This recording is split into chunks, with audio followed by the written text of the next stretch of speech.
Assalamualaikum warahmatullahi wabarakatuh. Dan syukurbillah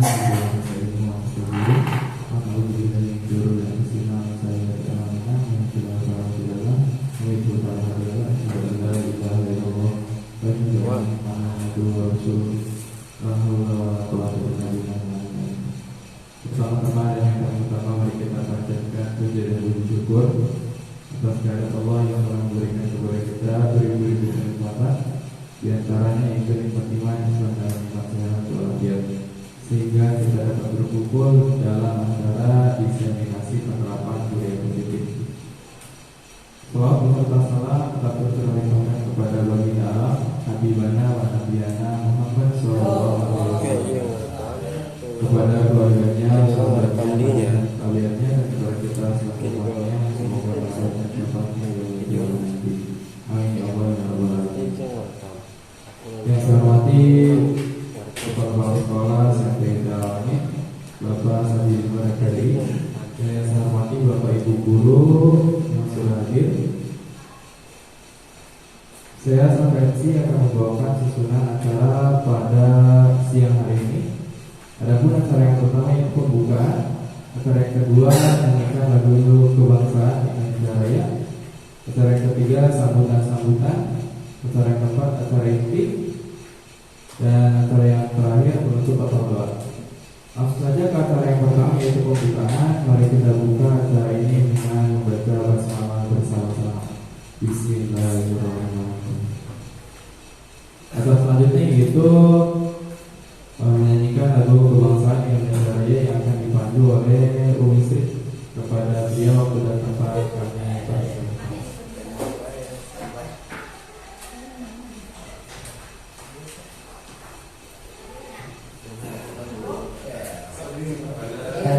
Bapak Ibu guru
terima kasih kepada istri yang telah memandu menyanyikan lagu kebangsaan Indonesia Raya.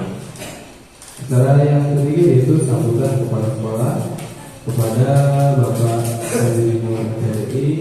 Itu Bapak para beliau dan Bapak Kapolres.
Bapak-bapak dan ibu-ibu, ibu-ibu, SMP kami, khusus CGP calon ibu besar, yaitu Ibu Santi Novianti SPOI.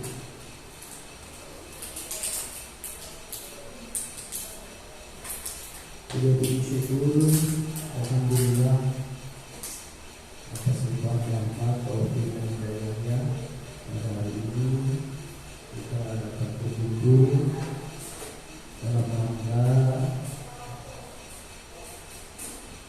acara diseminasi penerapan budaya positif yang dilaksanakan oleh salah satu guru kita, yaitu calon guru anak. Mudah-mudahan acara ini dalam bimbingan dan ridho Allah Subhanahu wa taala sehingga mengantarkan kepada kesuksesan menuju sekolah ini yang lebih baik lagi ke depan. Salawat dan salam semoga tetap tercurah atas junjungan kita Nabi Muhammad SAW, pada keluarganya dan sahabatnya, dan semoga kepada kita semua selalu. Bapak-bapak dan ibu-ibu, bersama-sama di hadapan Allah Subhanahu wa taala. Yang pertama, dihaturkan terima kasih atas kehadirannya, yaitu simfoni undangan dari CGP Ibu Santi Novianti SPOI, yaitu dalam rangka diseminasi penerapan budaya positif. Sekali lagi dihaturkan terima kasih yang sebanyak-banyaknya atas kehadirannya. Kemudian yang kedua, selamat dan sukses atas diselenggarakan acara ini.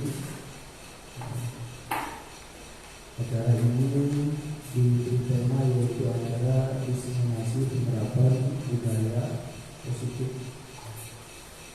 yaitu sebagai sebuah perwujudan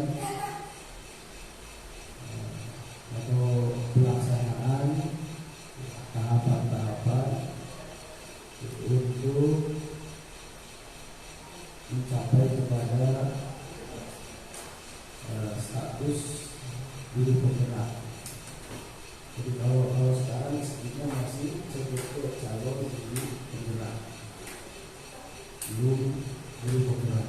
Pada hari ini adalah merupakan salah satu tahapan-tahapannya, yaitu untuk menjadi guru penggerak. Mudah-mudahan pelaksanaan hari ini berjalan dengan lancar. Apa tujuan daripada diseminasi penerapan budaya positif tersebut? Tujuannya adalah yaitu CGP berbagi wawasan dan pengalaman kepada guru-guru yang lain, kepada civitas yang ada di SMP ini, agar apa? Yaitu agar mencipta budaya positif dari SMP alami. Jadi tujuan akhirnya ya supaya SMP ini menjadi SMP yang maju, SMP yang mendapatkan kepercayaan di tengah-tengah masyarakat. Itu semua dimulai daripada guru-gurunya terlebih dahulu. Hanya itu saja yang dapat saya sampaikan. Saya lalu mengucapkan selamat dan sukses. Semoga acara ini berjalan dengan lancar. Terima kasih. Wassalamualaikum warahmatullahi wabarakatuh.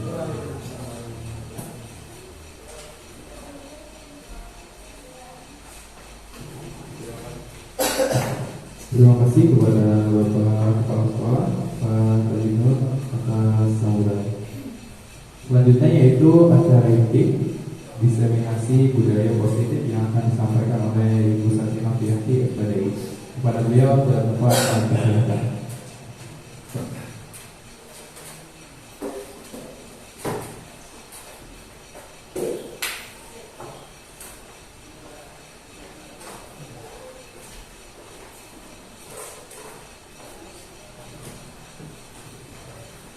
Mohon maaf, izin berdiri. Assalamualaikum warahmatullahi wabarakatuh. Bismillahirrahmanirrahim. Alhamdulillahirrahmanirrahim. Wabillahirrahmanirrahim. Wassalatu wassalamu ala asyrofil anbiya'i wal mursalin wa ala alihi wa sahbihi ajma'in. Yang pertama, Bapak Kepala Sekolah SMP Karawaci, Bapak Saidi yang terhormat Bapak Asep Kesimbangan, Bapak Sukaryo, dan yang tidak lupa Bapak dan Ibu Guru sampai kami peserta staf yang saya hormati. Puji syukur marilah kita panjatkan kehadiran Allah Subhanahu wa taala yang mana atas berkat rahmat dan hidayahnya kita semua bisa berkumpul di sini dalam acara diseminasi penerapan budaya positif. Salawat dan salam semoga selalu tercurah kepada leluhur kita Habibana Nabiana Muhammad sallallahu alaihi wasallam, juga kepada keluarganya, para sahabatnya, hingga kepada kita semua selalu umatnya. Mudah-mudahan di yaumil akhir nanti mendapatkan syafaat dari beliau. Amin amin ya rabbal alamin.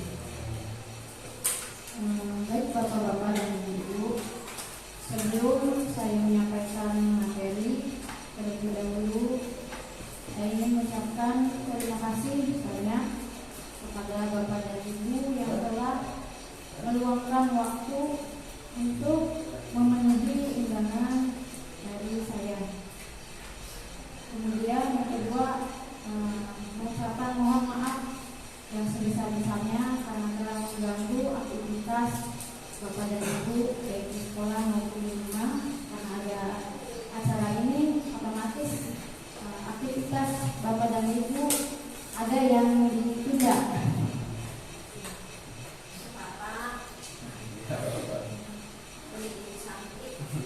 Terima kasih Ibu. Selanjutnya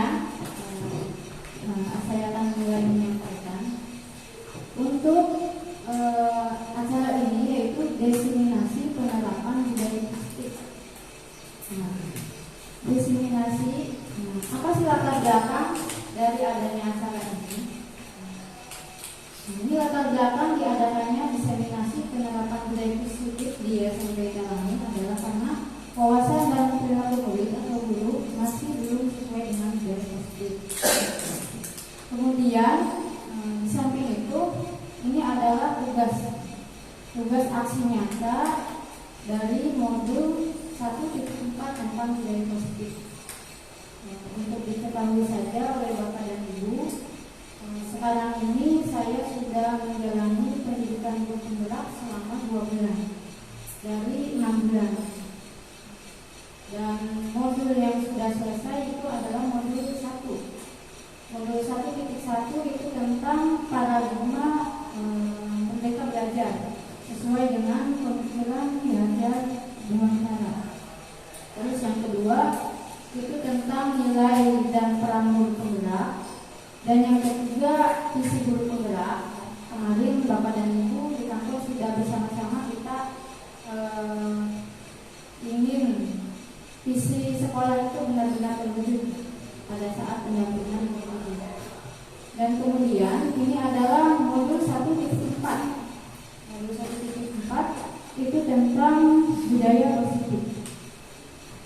Kemudian tahapannya itu merdeka, mulai dari diri sendiri, eksplorasi konsep, itu sifatnya mandiri. Jadi kami para calon guru penggerak itu membaca materi yang ada di LMS, kemudian kami mengerjakan tugas yang ada di situ, baik soal atau membuat produk. Nah, kami mengerjakan.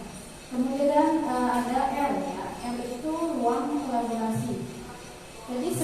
setiap kelompok itu mendiskusikan tentang suatu kasus. Kalau kemarin tentang suatu kasus pelanggaran yang ada di sekolah. Kemudian setiap kelompok mempresentasikan, ada tanggapan, ada tanya jawab. Nah, itu di tahap ruang kolaborasi. Kemudian tahap selanjutnya itu demonstrasi kontekstual. Di tahap demonstrasi kontekstual kemarin tugas saya yaitu menyelesaikan kasus yang ada di sekolah, 2 kasus, dan menggunakan segitiga restitusi. Kemarin saya mengajak Madun dan Amir untuk rekam mengenai pelanggaran sekolah, dan alhamdulillah itu sudah selesai, sudah saya kirimkan ke LMS. Nah, kemudian ada elaborasi pemahaman. Kalau elaborasi pemahaman itu kami para CGP, temanku ada 100 lebih, itu mendengarkan materi dari instruktur yang ada di Jawa Barat. Jadi kita jimit, kemudian tanya jawab supaya pemahaman kita itu kuat tentang modul. Nah, kemudian K itu koneksi antar materi. Jadi kami menyimpulkan dari materi modul 1.1, 1.2, 1.3 sampai dengan 1.4 itu apa keterkaitannya. Nah, yang terakhir itu aksi nyata. Nah, aksi nyata itu kami tidak hanya mengerjakan tugas dalam bentuk materi saja, tapi harus mempraktekkan apa yang sudah kami pelajari. Nah, dan sekarang tugasnya adalah itu membagikan pemahaman dan pengalaman yang kami lakukan kepada guru-guru yang lain. Tujuannya juga untuk berbagi ilmu, pengalaman, dan imbasnya mudah-mudahan ke sekolah kita itu akan tercipta sekolah yang berbudaya positif. Alhamdulillah, walaupun kita sekolah masih baru, tetapi kita masuk dalam program pendidikan guru penggerak. Dan kemanapun saya mengikuti kegiatan, itu saya akan selalu membawa nama SMP IT Al-Amin. Saya tidak hanya membawa nama saya, karena saya selalu sadar dan saya dibesarkan di SMP IT Al-Amin. Kemudian topik pembahasan yang akan dibahas dalam diseminasi ini, yang pertama itu materi budaya positif, dan yang kedua pengalaman penerapan budaya positif. Nah, kita akan mulai pembahasan materi. Nah, pembahasan materi tentang budaya positif itu ada teori kontrol, disiplin positif, teori motivasi perilaku manusia, keyakinan kelas, kebutuhan dasar, posisi kontrol, restitusi, dan yang terakhir segitiga restitusi. Nah, sekarang kita akan memulai teori kontrol. Kepada Bapak berpasangan dulu. Ya. Silakan. Yang sebelah kanan itu tugasnya adalah mengepalkan tangan. Ya, yang sebelah kanan berarti Pak Jalal, Pak Solihin.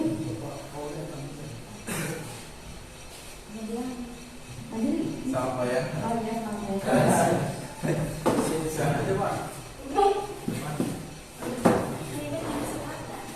Kemudian yang sebelah kiri itu tugasnya membuka kepala tangan yang ada di sebelah rekannya, yang sebelah rekannya.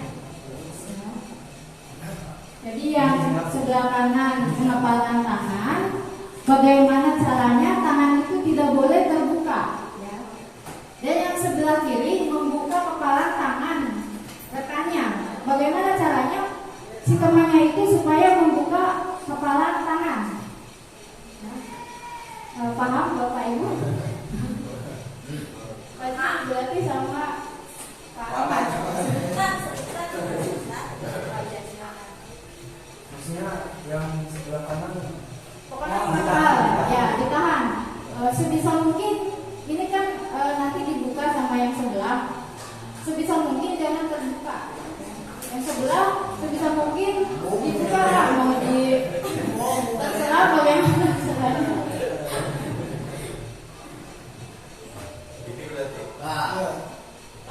Misalnya Pak Fajri mengepalkan tangan, Pak Ahmad itu bagaimana caranya Pak Fajri kepalanya itu bisa dibuka oleh Pak Ahmad? Pakai tangan kanan mau dua tangan terserah. Siap Bapak Ibu? Oke.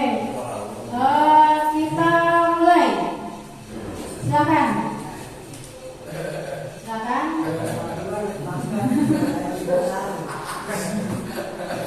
Silakan dalam waktu 30 detik.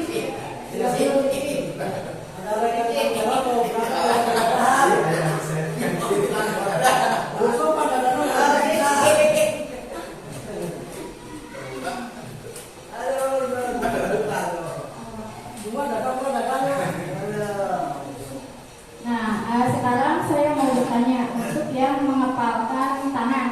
Tadi yang berhasil mengepalkan tangan siapa? Pak Jalal ya? Baik Pak Jalal, saya mau bertanya, apa yang membuat Pak Jalal itu bisa mempertahankan kepala tangan Pak Jalal?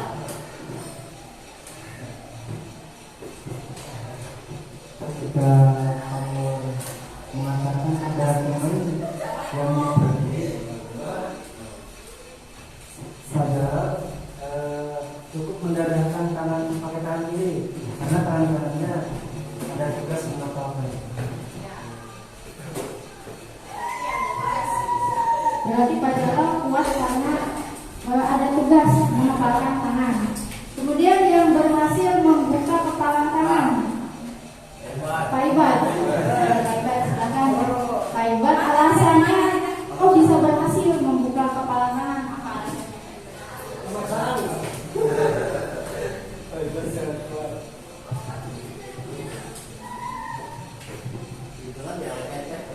Ya, saya bisa buka kepala tangan dari Pak Solihin itu daripada menggunakan sebagian dari trik, jadi akan bisa membuka kepala dari tangan Pak.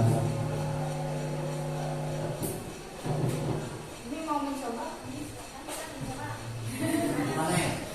Umi, jadi yang satu mengepalkan tangan, yang satunya lagi membuka tangan. Umi mengepalkan tangan, Neng Iba membuka tangan Umi itu yang di depan supaya terbuka. Ya, silakan. Bisa. Ya, bagaimana caranya? Yang penting itu terbuka. Dan Umi bagaimana caranya supaya tetap terbuka?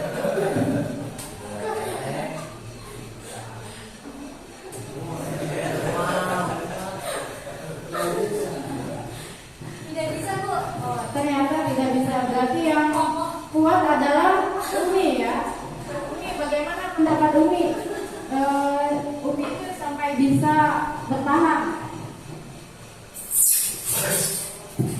Ya berusaha bertahan dan mempertahankan dengan sampai terbuka. Sekuat tenaga keluarga. Mungkin daripada juga mungkin kehausan. Ada di dalam kepala dari pagi, jadi lepas tenaganya kurang.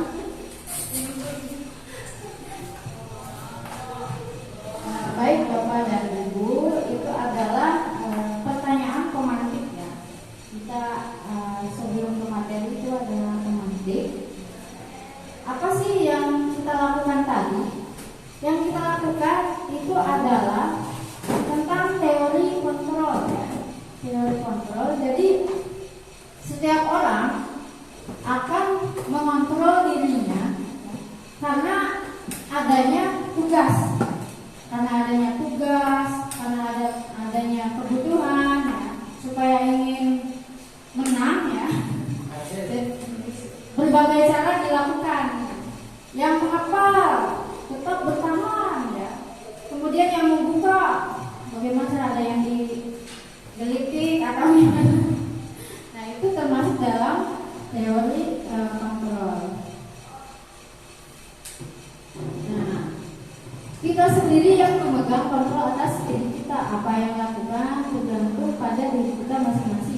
sesuai dengan kebutuhan dasar kita saat itu. Nah, ini Dr. William Glasser dalam kontrol teori yang kemudian kali berkembang dan dinamakan choice theory, meluruskan beberapa miskonsepsi tentang makna kontrol.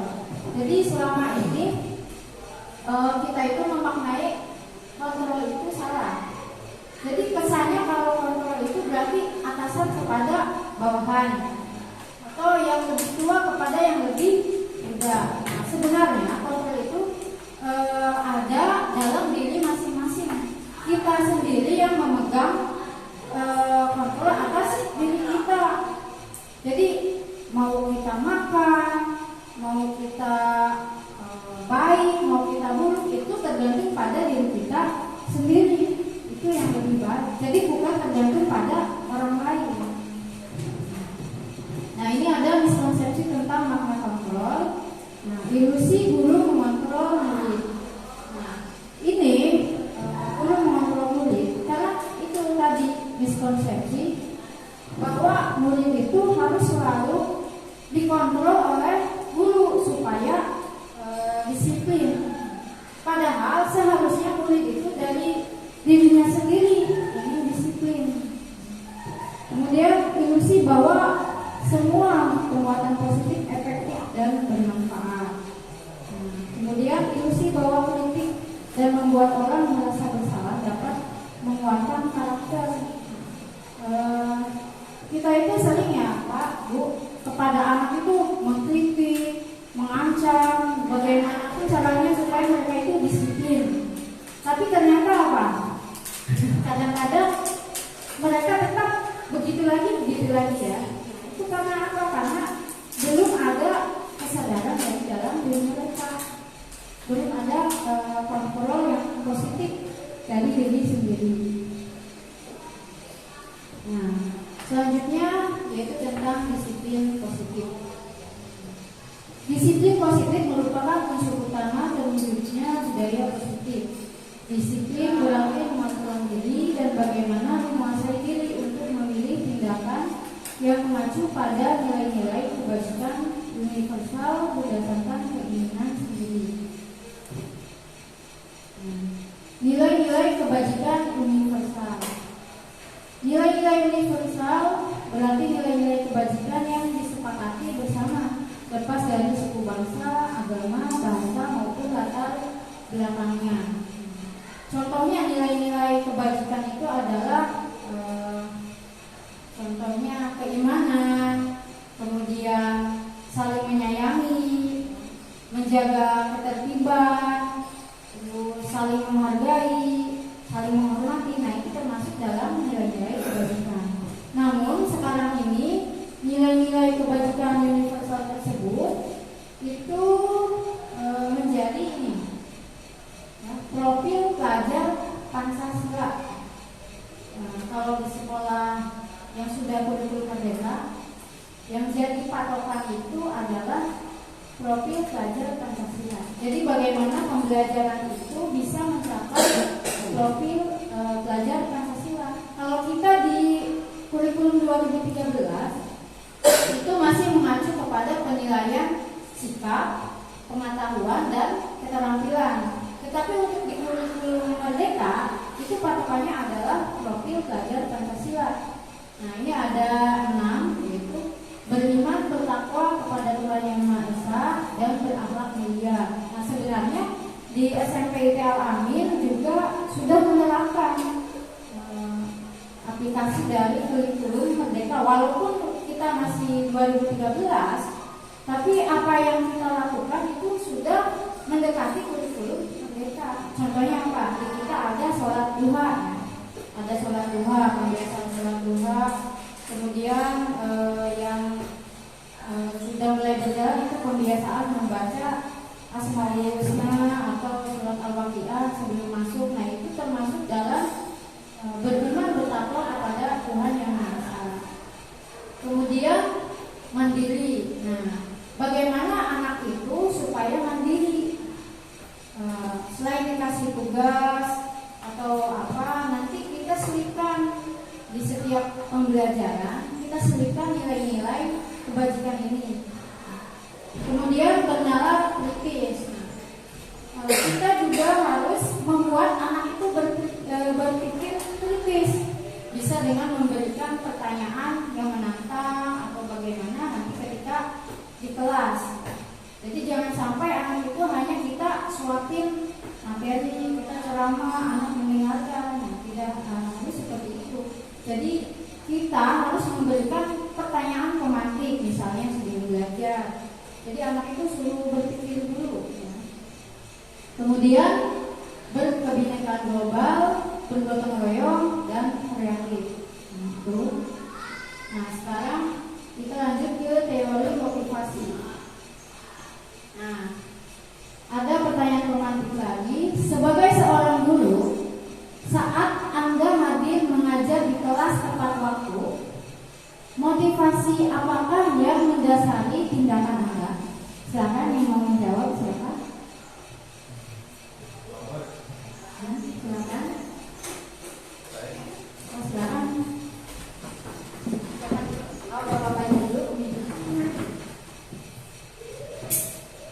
Assalamualaikum warahmatullahi wabarakatuh.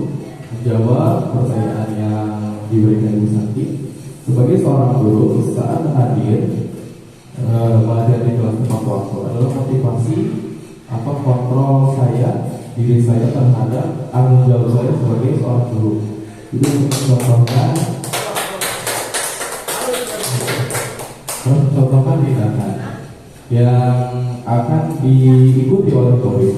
Ketika tindakan itu berkebalikan dari kita, maka si murid akan mengikuti sesuatu yang kita berikan. Karena kita tepat waktu, murid juga akan mengikuti kita tepat waktu. Mungkin ada kemandirian atau kontrol dari diri mereka yang mengikuti suatu gurunya gitu. Ketika seorang guru yang berkebalikan atau tidak tepat waktu, maka murid itu akan mengikuti gitu. Ketika ada yang sholat, guru juga sholat, saya juga malas gitu untuk masuk sholat waktu gitu kan. Itu saja yang bisa saya sampaikan.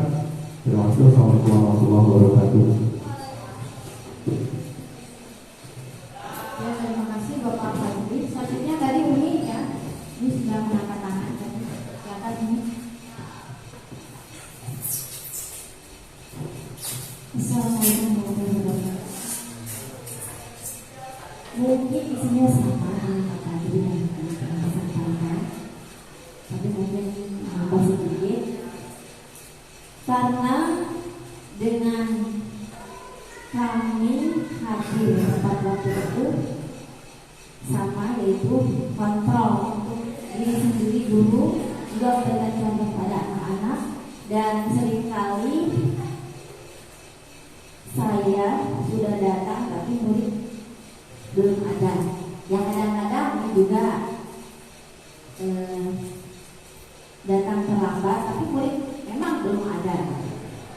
Tapi untuk itu tetap disampaikan kepada murid-murid agar datang tepat waktu.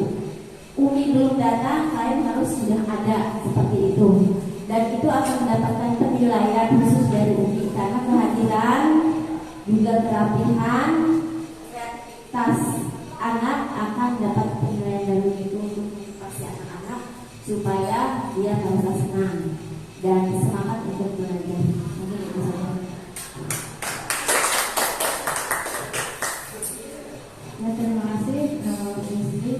Nah, itu yang tadi disampaikan oleh Pak Fadli dan Ibu Sri, itu adalah motivasi dari diri sendiri ya, motivasi dari diri sendiri. Nah, kita akan melangkah ke berikutnya. Nah, teori motivasi. Dia dosen dalam bukunya Restructuring School Discipline menyatakan ada 3 motivasi perilaku manusia. Jadi ada 3. Yang pertama, untuk menghindari ketidaknyamanan atau hukuman. Contohnya anak-anak, saya tidak mau dihukum, jadi datang tepat waktu. Kemudian sholat duha supaya tidak dimarahin pamutado misalnya. Nah, itu menghindari ketidaknyamanan. Jadi bukan diri mereka sendiri ingin sholat pula, tapi menghindari hukuman. Yang kedua, untuk mendapatkan imbalan atau penghargaan dari orang lain. Misalnya, saya ingin disebut rajin misalnya sama Pak Guru, ya saya datang pagi-pagi. Kemudian kalau ada guru, siapa yang datang pertama akan dikasih hadiah. Nah, dia datang pertama karena ingin hadiah itu, karena ingin penghargaan. Tapi ketika hadiahnya tidak ada, dia mungkin tidak datang tepat waktu masih. Ya, itu masih menjadi tanda tanya. Ya. Kemudian yang ketiga, untuk menjadi orang yang mereka inginkan dan menghargai diri sendiri dengan nilai-nilai yang mereka percaya. Nah, contohnya tadi Pak Fajri, Umi Sri itu datang tepat waktu karena mereka ada rasa tanggung jawab dan ingin memberikan contoh kepada siswa. Nah, itu yang bagus itu yang nomor 3 ya, seperti yang Pak Fajri sama Umi tadi itu termasuk dalam yang ketiga, karena yang ketiga ini tumbuh dari diri sendiri, termasuk motivasi intrinsik. Sedangkan yang ke-1 dan yang kedua itu ekstrinsik. Jadi dorongannya bukan dari diri sendiri, tapi dari luar, dari orang lain, supaya disebut rajin, supaya disebut pintar. Kalau di kita mah disebutnya caper. Nah, seperti itu. Nah, sekarang kita akan belajar tentang hukuman, konsekuensi, dan restitusi. Nah, selama ini kita ketika menghadapi siswa, kalau misalnya mereka melanggar peraturan, apa yang akan kita lakukan biasanya? Hukuman, konsekuensi, apa restitusi? Hukuman. Kita biasanya menerapkan hukuman untuk mendisiplinkan anak. Saya juga sebelum belajar materi ini itu sering sekali menghukum anak-anak. Ada yang terlambat, saya suruh lari, terus bersih-bersih kelas, kalau tidak nanti dihukum. Nah, saya sering sekali mengendalikan anak itu dengan cara mengancam. Nah, ternyata di modul 1.4 budaya positif, nah itu salah. Ada yang lebih baik daripada hukuman, yaitu konsekuensi. Dan yang lebih baik lagi adalah restitusi.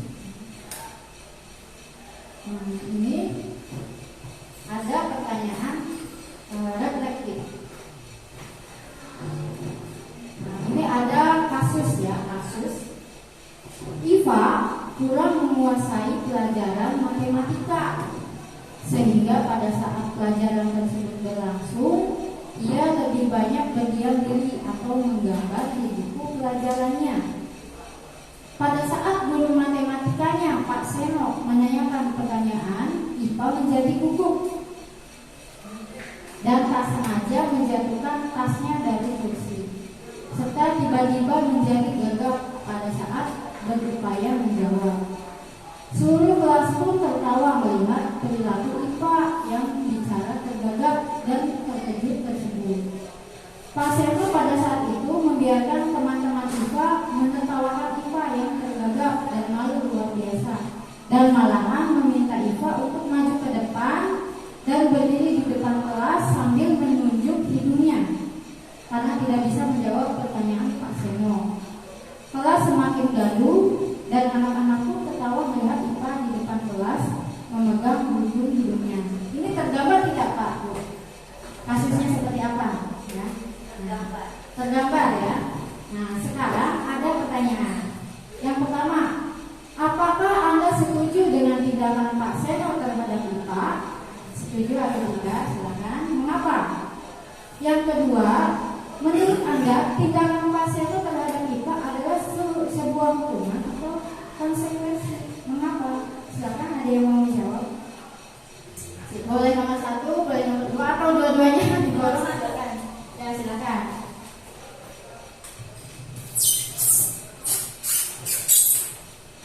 Dengan tindakan yang Pak Seno lakukan terhadap gurunya, itu kalau menurut pendidikan itu kurang baik, karena tentunya seperti yang tadi telah diceritakan bahwa anak tersebut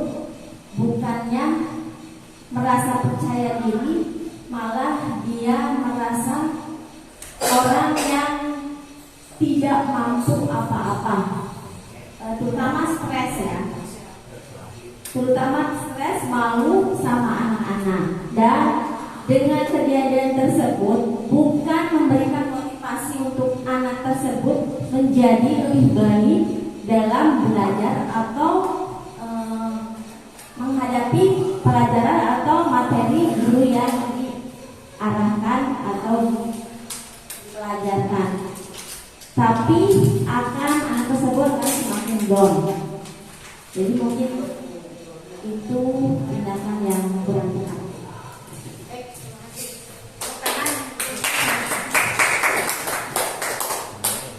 Kemudian ada lagi untuk nomor 2, siapa yang mau menjawab? Tindakan pasero itu hukuman atau konsekuensi kira-kira? Mas Alihin, enggak? Pak, silakan Bapak Putra.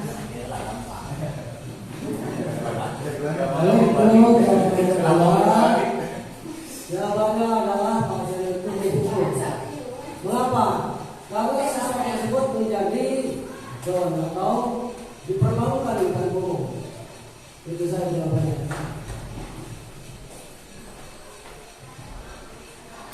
Ya baik, terima kasih.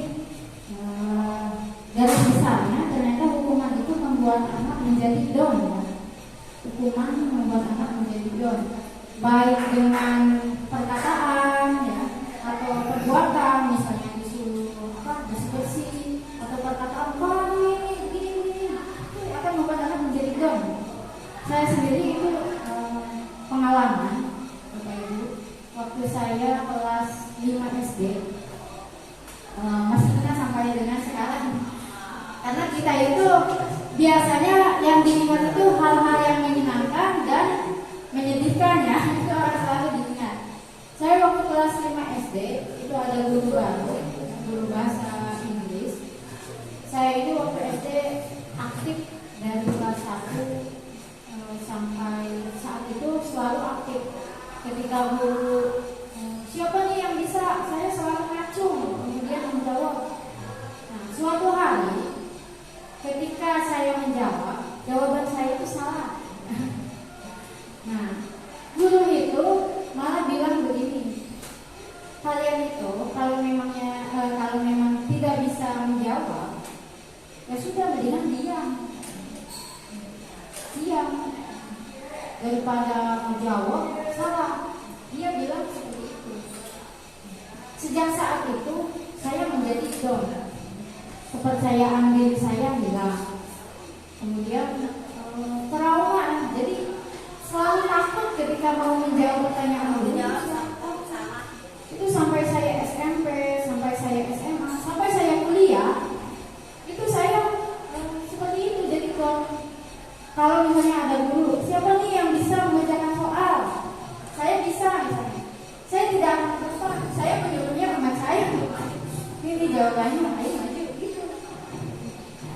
Nah, sampai sekarang itu masih selalu membekas ya. Tapi alhamdulillah sejak saya menjadi guru, itu sedikit demi sedikit traumanya itu terobati. Kemudian menjadi pelajaran juga buat saya untuk bersikap kepada anak itu. Jadi jangan sampai kita menyakiti anak. Ucapan kita harus dijaga, perbuatan kita harus dijaga, karena kita itu tidak pernah tahu anak itu sakit hatinya itu seperti apa. Guru itu harus menjaga ucapan dan perbuatan. Nah, kita akan membedakan hukuman, konsekuensi, dan restitusi. Hukuman bersifat tidak berencana atau tiba-tiba. Anak atau murid tidak tahu apa yang akan terjadi dan tidak dilibatkan. Misalnya yang tadi kesiangan, bersih-bersih toilet, nah itu hukuman. Nah, kemudian konsekuensi, disiplin dalam konsekuensi itu sudah terencana atau sudah disepakati. Misalnya begini, kalau konsekuensi, siapa yang datang terlambat 10 menit, maka ketika yang lain istirahat, dia masih belajar selama 10 menit itu. Jadi untuk menggantikan apa ya, untuk menggantikannya itu namanya konsekuensi. Kemudian ada hubungan, misalnya saya menumpahkan air di atas meja, berarti otomatis apa? Harus membersihkan itu ya, mengalah airnya. Nah itu konsekuensi karena ada keterkaitan antara yang dilakukan dengan sebelum kejadiannya itu. Kemudian, yang ketiga restitusi. Kalau restitusi, kalau dalam bahasa Sundanya itu pakaitan. Murid yang membuat masalah, dia juga yang harus bertanggung jawab. Contohnya, ada yang mencopot kancing baju temannya, misalnya tarik-tarik ya. Nah, jadi kita bukannya menghukum anak tersebut, tapi kita tanya, kamu bagaimana memperbaiki ini? Dipinta tanggung jawabnya.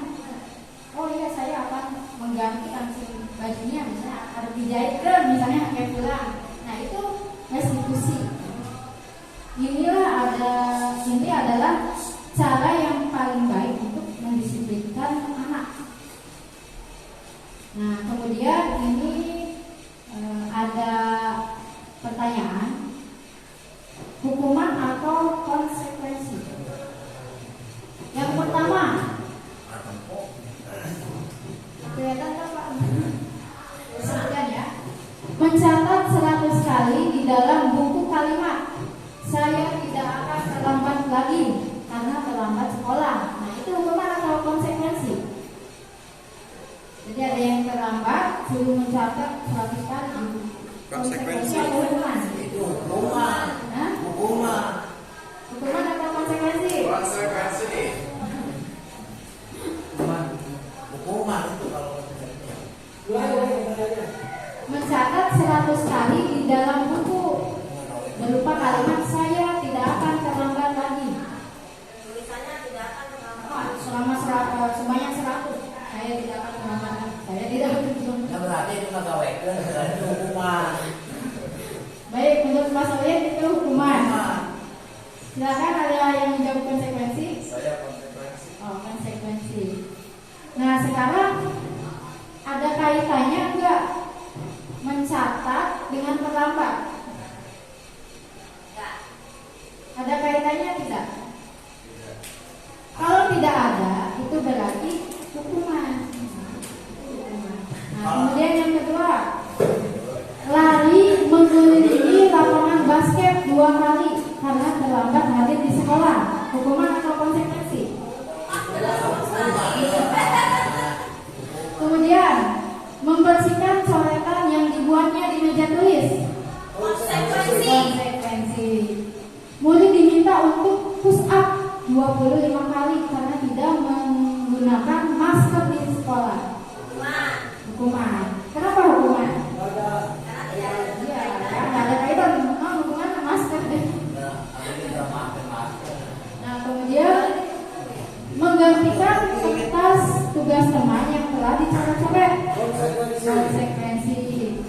Berjemur di lapangan basket pukul 12 siang karena mengobrol dengan teman. Hukuman apa konsekuensi? Ya. Terus murid diminta bertelanjang kaki sepanjang hari karena tidak menggunakan sepatu warna hitam sesuai peraturan sekolah. Konsekuensi atau hukuman? Konsekuensi. Berdiri di depan kelas sambil mengangkat kaki satu karena tidak bisa menjawab pertanyaan. Nah, sudah ini ya, sudah paham. Ya. Terus membersihkan tumpahan air di meja tulis karena tersenggol pada saat belajar. Berarti saya anggap ini sudah bisa membedakan ya. Sudah ini. Jadi sudah tidak perlu lagi dibahas pertanyaan yang di bawah. Hukuman dan penghargaan. Kita itu dulu menganggap penghargaan itu bagus. Kita sering memancing anak dengan penghargaan. Siapa yang paling ini akan dapat hadiah. Tapi ternyata penghargaan itu dianggap karena sifatnya eksklusif dari luar. Kalau satu kali 2 kali itu boleh saja, tapi kalau sering itu sama saja tidak efektif. Kita sama dengan menghukum, karena anak itu bukan mengontrol diri sendiri, tapi berharap kepada hadiahnya, imbalannya itu. Nah, ada kalimat dihukum penghargaan. Penghargaannya bagus, tapi kok dihukum penghargaan. Tindakan memberikan penghargaan yang nilainya sama dengan menghukum seseorang karena yang pertama pengaruh jangka pendek dan jangka panjang. Contohnya, kalau kita memberikan hadiah kepada murid untuk melakukan sesuatu, kira-kira nanti ketika tidak ada hadiah itu mau atau tidak? Tidak. Nah, itu termasuk tidak efektif ya. Kemudian ada lagi merusak hubungan. Contoh merusak hubungan itu begini. Kita seringkali di kelas itu memuji anak, sering tidak Pak Bu? Kamu ini pintar sekali. Lu kelas ini yang paling bagus si Febri misalnya. Aduh Febri kamu rajin sekali. Nah itu ternyata itu tidak boleh, tidak baik, karena itu bisa merusak hubungan. Karena yang tidak dipuji itu akan merasa rendah diri, minder. Aku mah apa tuh? Dan aku mah apa tuh? Emang dia mah good lah, orang mah naon sih? Gak bisa naon, itu mikirannya. Kemudian penghargaan mengurangi ketepatan, penghargaan menurunkan kualitas, penghargaan mematikan kreativitas, dan penghargaan menghukum. Nah ini ada pernah penelitian, itu lomba membuat karya seni. Ada yang dikasih hadiah dan ada yang tidak dikasih hadiah.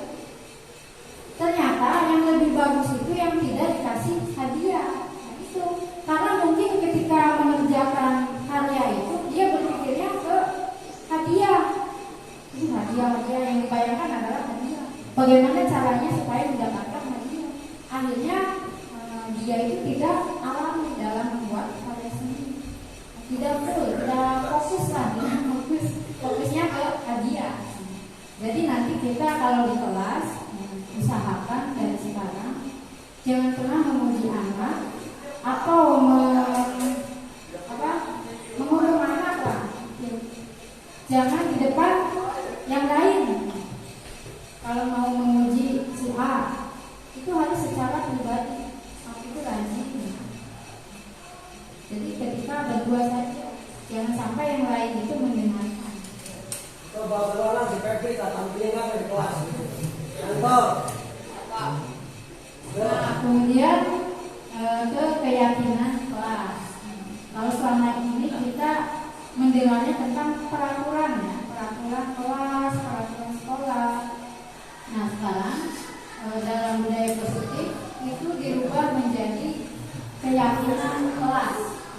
Ini bisa diterapkan untuk wali kelas ya. Untuk wali kelas ini bisa kita membuat keyakinan kelas. Untuk dia itu juga bisa diterapkan ya. Nah, ada pertanyaan lagi nih Bapak Ibu. Mengapa kita memiliki peraturan tentang penggunaan helm saat mengendarai roda 2 motor? Kenapa harus memakai helm? Biar ke polisi. Ada lagi? Peraturan pemerintah. Peraturan pemerintah. Demi keamanan. Demi keamanan. Kemudian apa? Supaya terlebul, bukan kata bulan.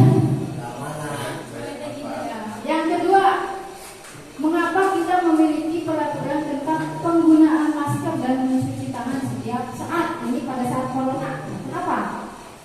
Kesehatan. Peraturan. Kemudian memutus rantai virus.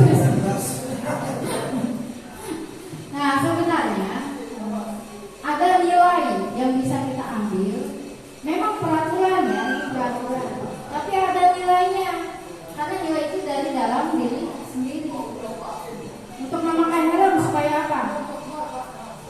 supaya keselamatan. Intinya adalah nilai keselamatan. Kemudian yang kedua, menggunakan masker nilai apa?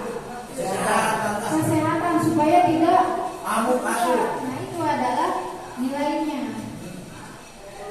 Nah, pengertian keyakinan kelas. Keyakinan yaitu nilai-nilai kebajikan universal yang disepakati di kelas atau di sekolah secara tersirat dan tersurat, lepas dari latar belakang suku, negara, bahasa maupun agama. Nilai-nilai kebajikan bahwa meningkatkan. Bentar ya Pak, ada minum.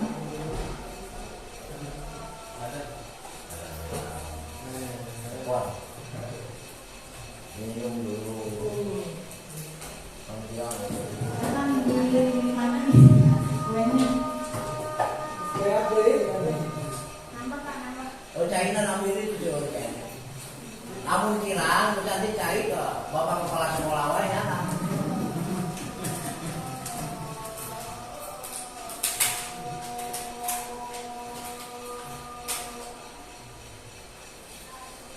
Jadi perlu diketahui Kabupaten Subang itu guru penggerak kreatif cuma ada 8. Kabupaten Subang lain mana lain?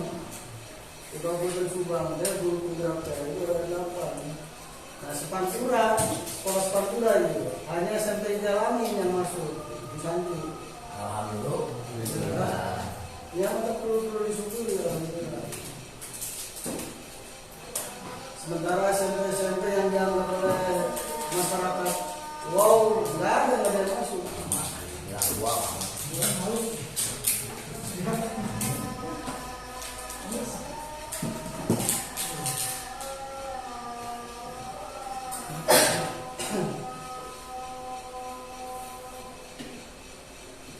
Dia memang guru-guru asuh itu bagus untuk pendidikan karakter guru. Ya mau mana Pak? Bagus sih. Jadi sharing. Ya.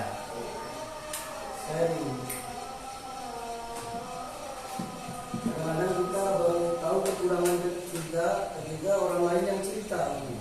Maka pihak sekolah teh dulu alhamdulillah syukuran aku asupannya calon guru penggerak itu malah kerjaan hadiah ya Pak. Udah kasih kita. Ya. Ya, dia bagi-baginya. Taman kebantu, bantu guru penggerak mah. Pajaral membantu, abdi kebantu. Ya terutama guru penggerak itu karena apa namanya keaktifan. Kayak keaktifan semua guru. Nggak bulat semua aktif guru. Iya. Satu keaktifan, kemudian yang kedua dengan sekolah loyal, intinya gitu Pak. Iya. Sekolah loyal gitu. Oh, walaupun aku kalau dengan sekolahnya enggak loyal yang bisa jalan. Contoh, loyal itu kayak kegiatan kamu luar pendidikan, sementara kegiatan di sekolah sekolahan itu pada teler lah. Jadi kurang benar nih.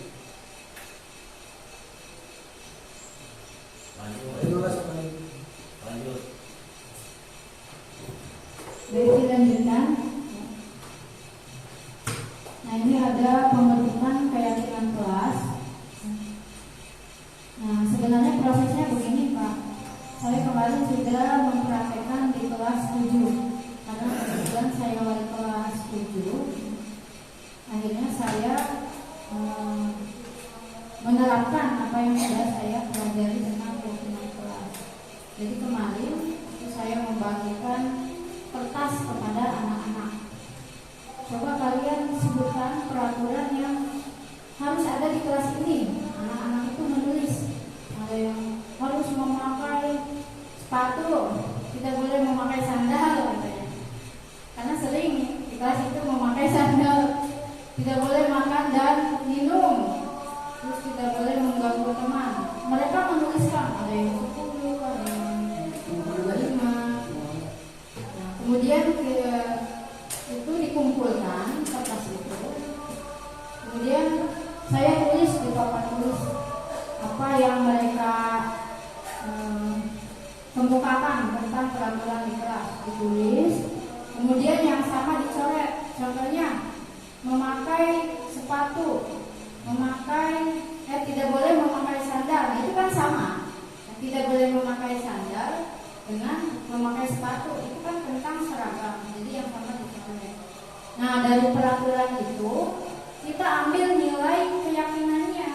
Contohnya, tidak mengganggu teman saat belajar. Nilai keyakinannya apa kira-kira?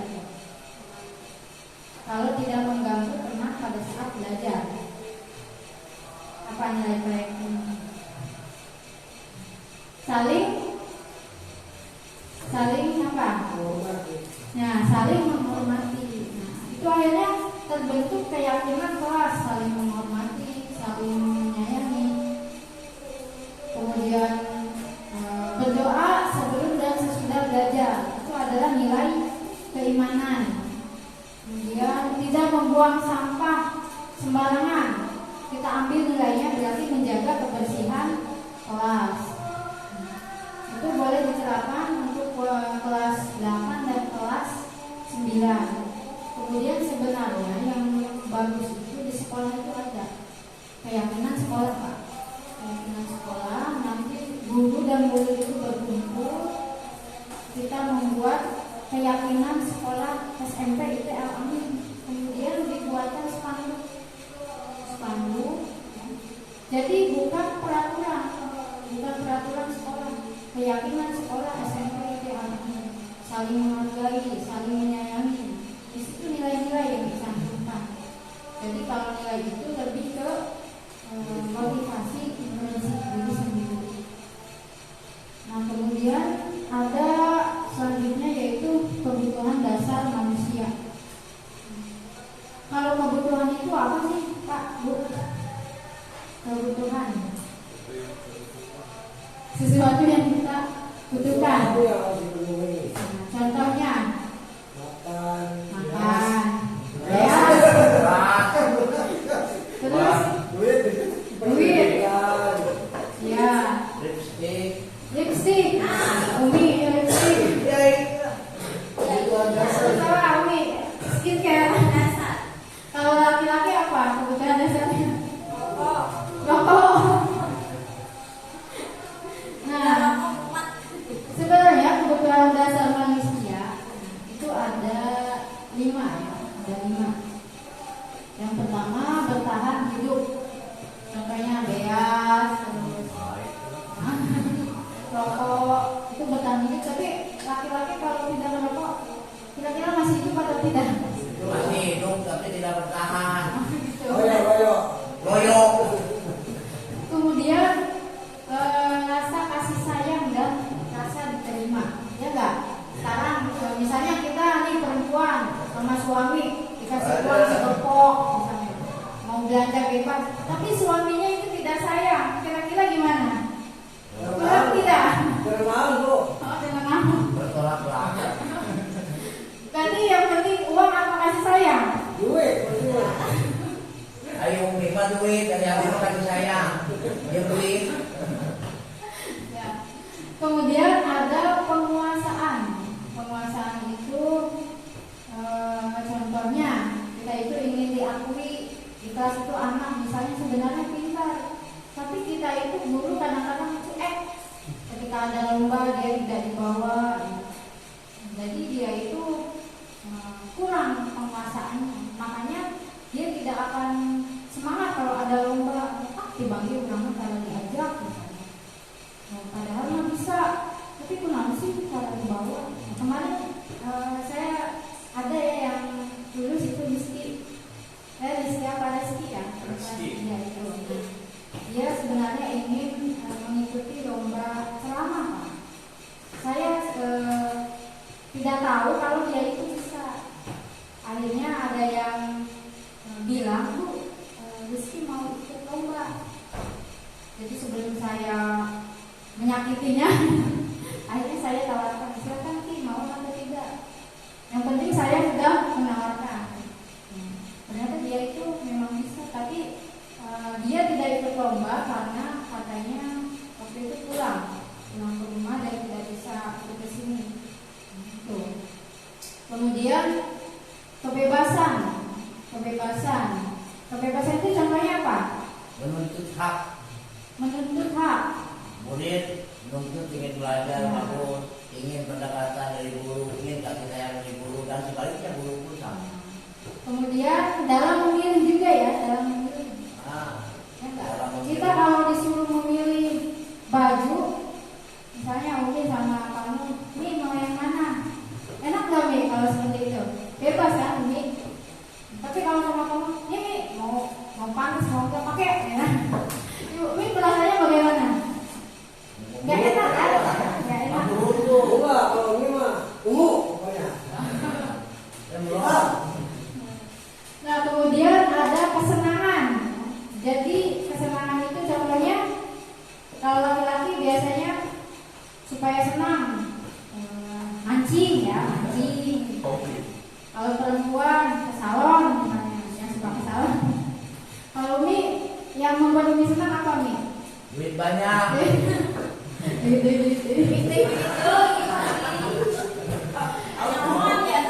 Iya, apa itu? Aduh, jadi senang. Sebenarnya kebutuhan dasar manusia ini ketika terpenuhi itu akan baik. Tapi kalau ada satu yang tidak terpenuhi, itu akan berdampak negatif. Misalnya banyak uang, terus suami sayang, tapi pernah piknik misalnya, kan bosen juga ya, bosen. Terus kalau misalnya suami sayang, tapi setiap hari anaknya teh beas teh, nah itu akan berdampak negatif. Saya juga pengalaman waktu di SMA, itu waktu kelas 2 di pelajaran fisika. Saking saya ingin bisanya, guru itu kan memberikan soal, coba pelajari soal ini untuk ulangan. Saya pelajari. Waktu itu saya sampai jam 2:30 belajar itu. Untuk menahan kantuk, saya memakai apa sih? Kan? Sapu tangan dikompres ke mata supaya melek lagi ketika ngantuk melek lagi. Itu supaya saya ini benar-benar bisa mengerjakan soal sebaik-baiknya bagus. Tetapi pada waktu ulangan, ternyata teman saya yang anaknya guru itu mungkin dia tidak belajar. Sementara teman yang lain itu mencontek ke saya. Yang teman-teman saya itu mencontek, otomatis jawabannya sama seperti saya ya Kak. Nah, kemudian pada saat ulangan soal itu keluar, akhirnya saya dapat nilai 8. Kemudian anak guru itu dapat nilainya 3. Dan ternyata yang sangat saya kecewa itu terkait penguasaan. Itu tidak diakui Pak. Saya dapat nilai segitu tidak diakui dan teman-teman saya. Kata guru saya, ini kok aneh. Ini anak guru dapatnya 3, yang lain yang biasa dapatnya 8. Ini ada apa nih? Ini bilangnya aneh. Coba bayangkan, saya sudah belajar sampai 2:30, ngantuk-ngantuk.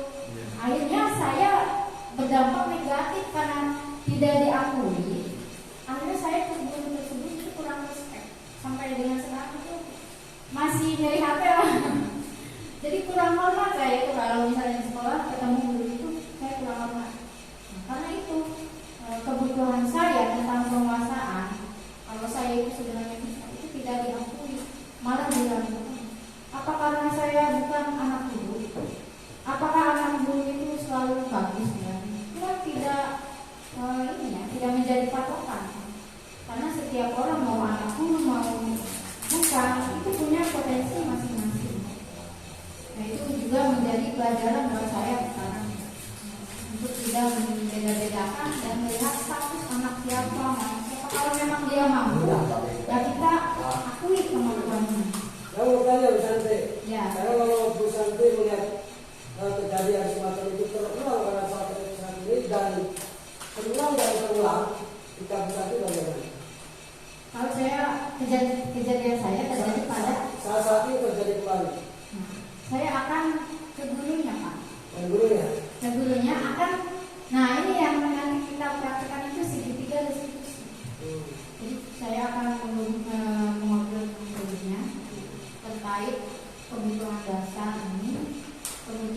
memberikan pemahaman gurunya tentang hal itu, tidak boleh membedakan status mau anak guru mau bukan. Jadi kita itu kan ada nilai positif dan negatif dalam diri kita. Ada prasangka baik, ada prasangka buruk. Nah, sebagai guru kita kan harusnya berprasangka baik ya. Tapi kan guru tersebut malah negatif, disangkanya nilantea, nantea, ada yang aneh hasil belajar ya. Mungkin akan melakukan restitusi. Nah, kemudian ini ada posisi kontrol guru. Nah, kita itu sebenarnya ada 5 tipe ya. Sebagai guru kita mempunyai 5 macam. Yang pertama sebagai penghukum. Ada guru itu mendisiplinkan anak dengan cara menghukum. Ada anak yang melanggar dihukum, dicari tangan, dibentak, ya. Terus dikasih sanksi hukumannya bersih-bersih atau nulis saya tidak terlambat. Nah, itu adalah penghukum. Ini sebenarnya tidak baik karena murid itu akan sakit hati ya, sakit hati, dendam. Kemudian ada yang sebagai teman. Kalau yang sebagai teman itu ketika anak salah, negornya, kenapa sih dikerjakan PR-nya? Kenapa? Nilainya kemana? Nangis lah, memang jadi kerjaan lagi. Itu tidak nilai, misalnya begitu. Nah, itu sebagai teman. Memang caranya lembut ya dalam menyampaikan kepada anak itu, menegurnya lembut. Tetapi efeknya baik atau tidak kepada anak? Jelek. Kalau sebagai teman nanti itu efeknya jelek. Kemudian ada pembuat rasa bersalah. Contohnya begini, ketika ada yang terlambat, kita kebagian tiket. Kamu kenapa terlambat? Jadi bicaranya juga lemas ya. Kamu kenapa terlambat? Jangan begitu dong. Nanti ibunya ditegur sama Pak Udin. Nanti ibu dimarahin sama Pak Udin. Disangkanya ibu tidak bisa mengurus kamu. Nah, itu kita jadi menyalah-nyalahkan anak ya. Supaya anak itu kasihan kepada kita. Itu membuat anak akan merasa bersalah. Nah, itu efeknya juga tidak baik. Kemudian ada lagi yang pemantau. Kalau pemantau ini tidak kasar dan tidak juga lembut ketika menegur anak. Misalnya ada yang terlambat. Kamu sekarang jam berapa? Misalnya jam 7 lewat 10. Harusnya masuk jam berapa? Jam segini lewat segini. Kamu itu harusnya begini. Nah, itu pemantau. Jadi hanya memantau dulu itu. Kemudian ada yang bersikap sebagai manajer. Nah, ini yang paling baik. Kita semua harus memposisikan diri kita sebagai manajer. Contohnya ketika anak terlambat, kemarin itu ada kasus Bilal Pak. Bilal itu terlambat, kemudian dia tidak ke sekolah. Waktu kelas 9 itu masih sedikit ya. Bilal itu tidak sekolah, ada di warung RT Pak. Bilal. Ya. Saya tidak langsung menegur karena di situ banyak orang. Besoknya saya panggil dan praktekkan restitusi Pak yang sudah saya praktekkan dan memposisikan diri sebagai manajer. Saya tanya dulu, kamu kenapa terlambat? Dulu saya kesiangan. Menurut kamu kesiangan itu benar atau tidak? Salah. Kemudian kita itu tanya dulu alasannya Pak. Kamu kenapa kesiangan itu? Kan sudah tahu itu salah. Nah, ternyata itu bergantung kepada kebutuhan dia Pak. Ternyata di rumahnya dia bilang itu tidak ada kunci rumah. Kunci rumahnya sedang rusak dan neneknya sedang dagang bubuk, jualan bubuk. Jadi sebelum neneknya pulang dia tidak berani meninggalkan rumah karena takut ada yang hilang. Begitu ya. Kemudian posisi manajernya itu kita tanya, ada nggak solusi supaya kamu itu tidak kesiangan lagi? Solusinya apa? Jadi bukan kita yang memberi solusi, tapi kita menanyakan kepada ada sih Bu, harus membeli gembok.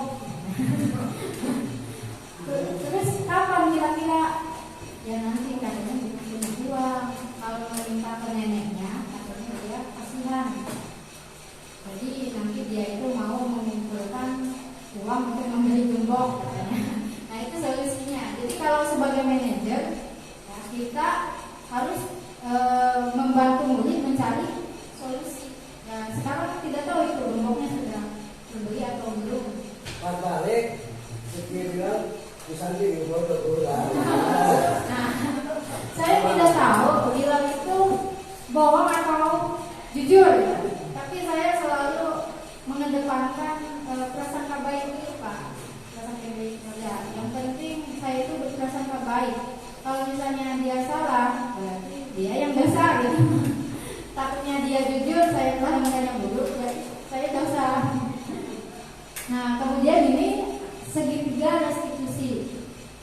Nah, ini adalah cara ketika kita menghadapi kasus yang ada di sekolah, kita memakai segitiga restitusi. Nah, segitiga restitusi adalah sebuah tahapan untuk memudahkan para guru dan orang tua dalam melakukan proses untuk menyiapkan anaknya untuk melakukan restitusi. Nah, ini segitiga restitusi. Nah, ada 3 tahapan, yaitu menstabilkan identitas, validasi tindakan yang salah, dan menanyakan keyakinan. Ketika anak salah, ya, dia itu ketika kita tegur pasti akan merasa posisinya itu gagal karena berbuat kesalahan. Untuk restitusi tahap yang pertama, kita menstabilkan identitas. Ketika anak itu salah, dia sudah paham dia itu salah, nah, kita itu bilang setiap orang pasti pernah melakukan kesalahan. Bukan kamu saja, itu juga pernah seperti itu salah. Jadi bukan kamu saja. Nah, dengan kita berkata seperti itu, otomatis ada sedikit inilah hatinya ya, tidak terlalu down gitu, ada lega sedikit lah, ada plong. Nah, kemudian validasi tindakan yang salah. Dalam validasi tindakan yang salah ini kita menanyakan alasan. Kenapa kamu melakukan perbuatan ini? Apa alasannya? Karena setiap perbuatan pasti ada alasannya. Kita tanya alasannya dulu. Jadi tidak boleh ketika ada anak salah kita langsung menghakimi. Stabilkan identitas, kemudian validasi tindakan yang salah, dan yang terakhir menanyakan keyakinan. Terus dalam menanyakan keyakinan ini kita tanya, kamu itu sebenarnya mau menjadi orang yang seperti apa? Kamu ingin menjadi orang yang baik tidak sih? Itu kita yang terakhir itu menanyakan keyakinan tentang nilai-nilai. Misalnya ketika mengganggu teman di sekolah, yang ditanyakannya itu, kamu paham nggak di kelas kita itu ada keyakinan apa? Harus saling menghormati. Emangnya kamu mau seperti itu terus? Mau mengganggu orang lain terus? Ini Febri, Pak. Febri itu kan kalau di kelas, apa hanya di pelajaran saya atau di yang lain juga, dia itu tidak mau diam. Sama. Nah, saya sudah ketika langsung belajar ini, saya langsung praktekkan ke Febri segitiga restitusi itu. Cuma kemarin pas di demonstrasi saya memakainya akhir sebagai peran pengganti. Ya. Jadi Febri itu ternyata ketika saya panggil, sini, ada apa Bu? Disangkanya mau dihukum. Saya tanya, 4 mata waktu itu. Kamu itu kenapa sih kalau di kelas mengganggu teman, apalagi si Revan tuh yang sering diganggu sampai berbrewekan, itu seperti itu. Nah, ternyata alasannya terkait kebutuhan dasar. Dia itu mencari kesenangan. Katanya saya senang kalau mengganggu teman, katanya. Saya itu punya masalah. Jadi kalau saya mengganggu teman, mending katanya. Jadi nggak berpikiran dengan masalah itu. Nah, akhirnya saya tanya, Pep, emang mencari kesenangan itu memang semuanya juga ada yang senang, tapi memangnya dengan mengganggu orang lain cara yang benar? Dia diam, dia diam, salah. Terus kalau kamu mengganggu orang lain, terus masalah kamu hilang? Enggak Bu, sesudah mengganggu katanya nanti kepikiran lagi. Nah, ternyata dia itu ada masalah di rumah dan ada tuduhan katanya disangka mencuri HP Pak.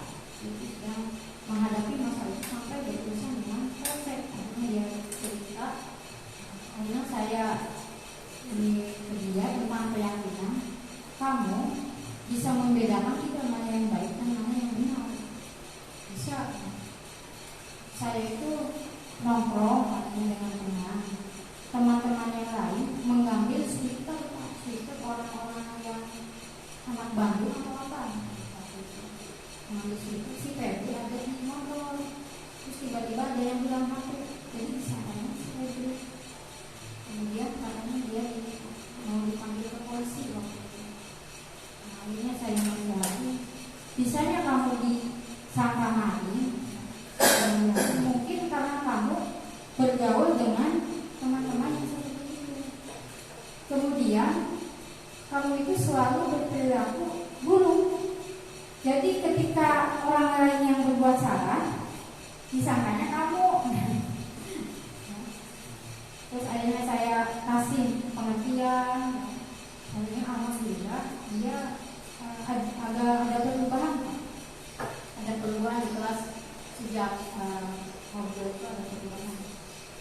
Sebenarnya dia itu orangnya sopan. Kalau saya dia itu sopan. Setiap bertemu dengan guru, dengan saya, dia itu selalu menyapa, Bu, mau kemana? Dia itu sopan. Tapi dia itu salah mencari cara untuk memenuhi kebutuhan kesenangan itu. Nah, kemudian ini tadi tanpa segitiga restitusi, ya, menstabilkan identitas, validasi tindakan usaha dan menanyakan keyakinan. Nah, kemudian ini ada pengalaman ini harus saya sampaikan. Nah, ini dokumentasi pengalaman penerapan budaya positif. Nah, ini penanaman nilai-nilai kebajikan universal. Nah, ini kemarin saya di kelas 9 setelah jam pelajaran, ya, sebelum berakhir, misalnya berapa menit lagi mau selesai, saya itu selalu menyampaikan cerita. Nah, kemarin saya menyampaikan nilai-nilai kebajikan tentang keimanan, kejujuran, sopan santun, menghargai diri sendiri, kedisiplinan, tanggung jawab kepada anak kelas 9 kemarin. Kemudian ini ada contohnya Dewi dan Bilal, ya. Ini adalah kertas refleksi. Saya menyuruh mereka tuliskan apa yang kamu pelajari dari nilai-nilai kebajikan. Bagaimana perasaannya, pembelajarannya, terus ke depannya setelah belajar nilai-nilai kebajikan itu mau seperti apa. Ya, kebanyakan mereka itu mau merubah sifat, sikap, mau berubah. Nah, ini kertas-kertasnya. Nah, ini kecil sekali tulisannya. Ya, banyak mereka menuliskan. Nah, terus pembentukan keyakinan kelas 7. Kemarin saya mempraktikkan ya ini. Mereka disuruh menulis peraturan kelas. Contohnya ini Fitri harus memakai seragam, harus memakai sepatu, dilarang membuang sampah. Nah, ini mereka sudah menuliskan di kertas, kemudian dikumpulkan. Ini contohnya Rehan dan Fitri. Nah, akhirnya kelas 7 kita membuat keyakinan seperti ini. Tidak lupa berdoa kepada Allah Subhanahu wa Ta'ala, disiplin dalam waktu dan berpakaian. Ini sampai dengan jujur bertanggung jawab. Mungkin ini tidak semudah yang kita bayangkan. Kami sepakat, oke, kelas 7 nanti kalau di kelas konteks kecilnya itu kita harus sopan santun. Tidak boleh di dalam kelas ada bahasa yang jelek, ya, yang kasar, itu tidak boleh. Kemudian tidak boleh ada yang mengganggu orang lain, termasuk saling menghormati. Nah, mereka katanya siap, tapi segala sesuatu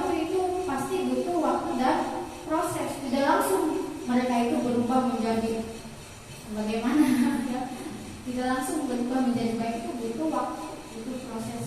Tapi dengan kita membuat nilai-nilai ini, mudah-mudahan ada perubahan dari dalam diri mereka. Silakan untuk kelas 8, kelas 9 membuat juga.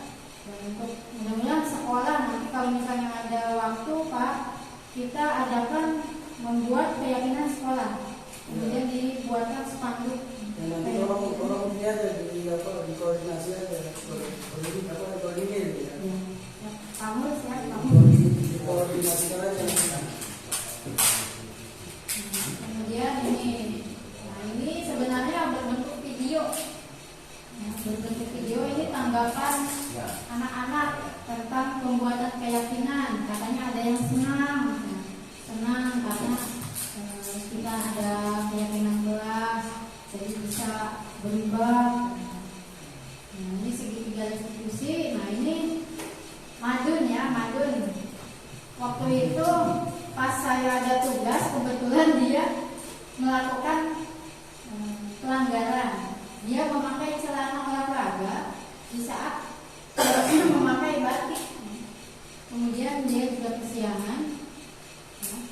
Itu adalah ilustrasi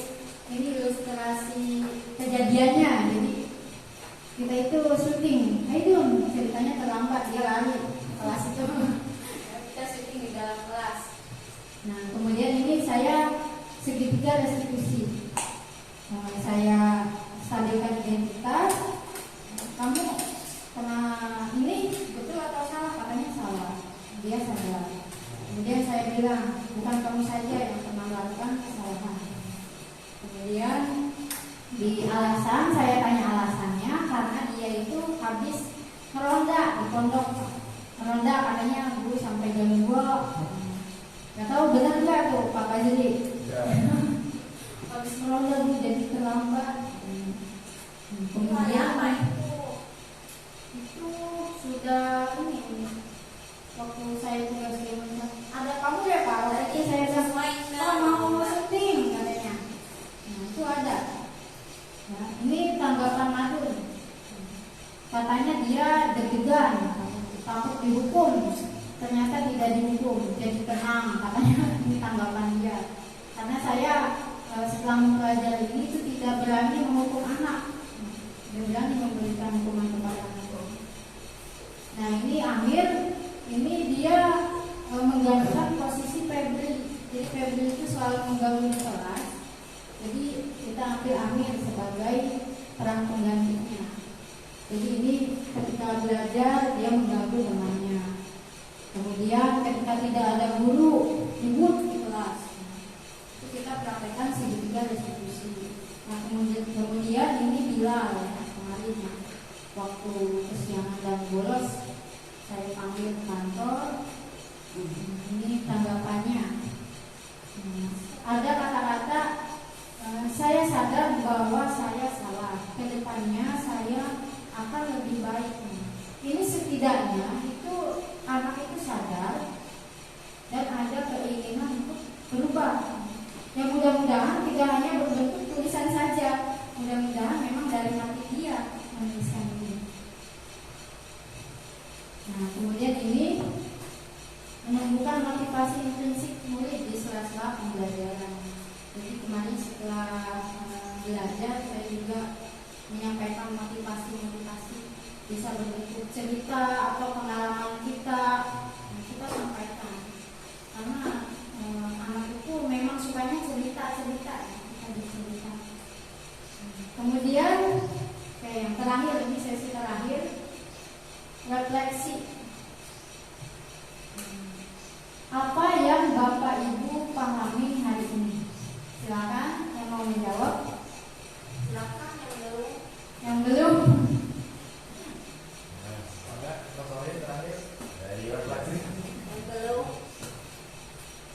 Itu tadi pun sudah bilang manfaatnya sangat bagus sekali, meningkatkan kualitas belajar mengajar.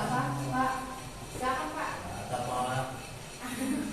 Justru dengan adanya ini, satu sisi manfaatnya sangat besar sekali. Mau? Ini Bapak. Sudah tuh. Ya, Bapak.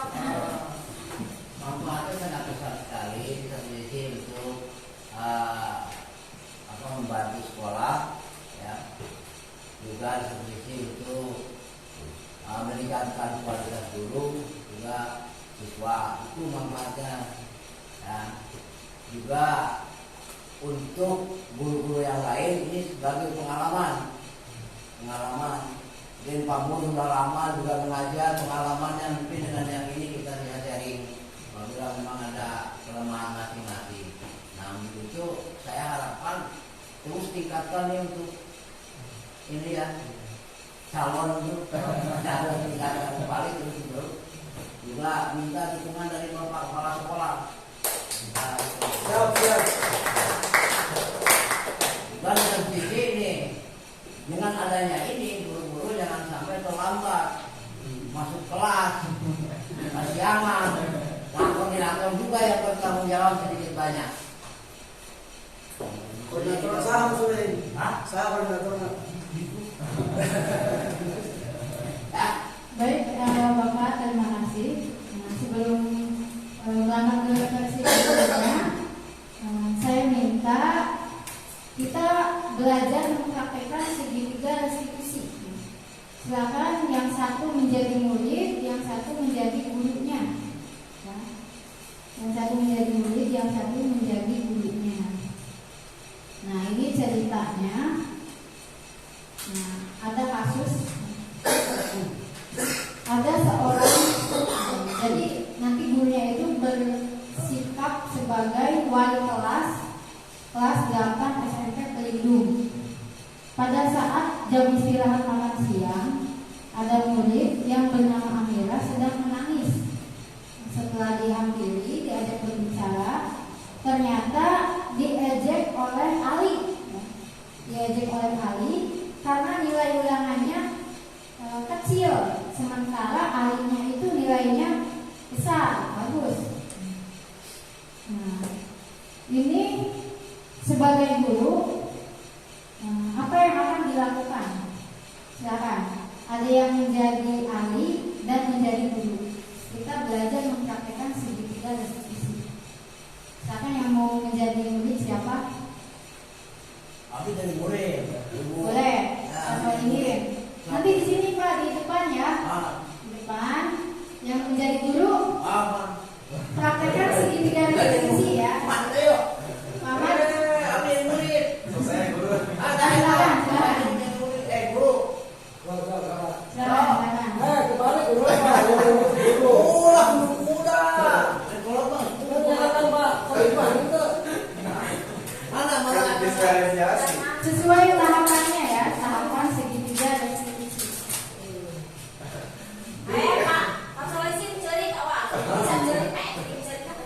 Berarti Pak Solin Ali ya yang membuat temannya menangis karena nilainya gede katanya. Menyarekan madu, mereka menyarekan. Bulu nyeri mah. Yang menangis berarti Cimit. itu. Pokoknya sekarang posisinya Pak Fajri sedang menjadi guru yang menerapkan restitusi. Kalau ada Ali, coba silakan. Jadi punya Bapak Ali apa Ali? Ali. Yang Ali, Ali. kenapa kamu suka mengganggu teman sekelas kamu yang berprestasi? Itu ada problem sedikit. Ada problem. Makanya kawan-kawan juga selalu bantu saya. Iya. Stop. Judulnya apa tadi? Mengejek temannya sampai menangis karena nilainya gede. Jadi meledek anak yang nilainya kecil ya kan? Oh kecil ya? Nilainya kecil. Bukan besar. Yang ada satu lagi tuh. Oh, itu yang menangis. Silakan yang menangis yang diledeknya katanya. Istri kan ini kan. Iya. Begitu. Ayo, Apa itu? ayo silakan. Harusnya Ali itu pakai dengar lagi. Ya ini mau nangis karena temannya diledek. Oh, apa emang tahu kayaknya. Beres. Kesini.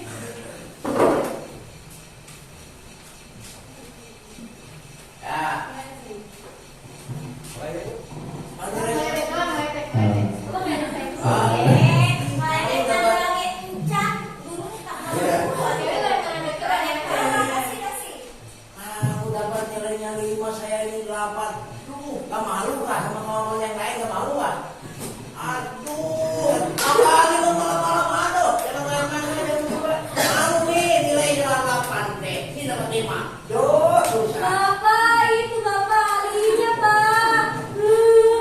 itu nggak boleh. Kita itu nggak boleh meledek orang yang rendah di bawah kita. Seharusnya kita merangkul sebagai teman sebaya.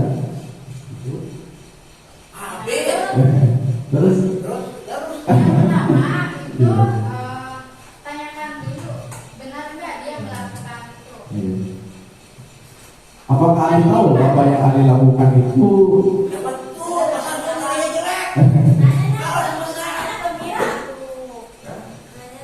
Kan ini yang berbuat salah. Kenapa kamu menangis? Oh iya. Giliran kenapa kamu menangis? Tadi Ali ngeliat saya kok gara-gara nilai saya kurang. Itu nggak boleh Ali.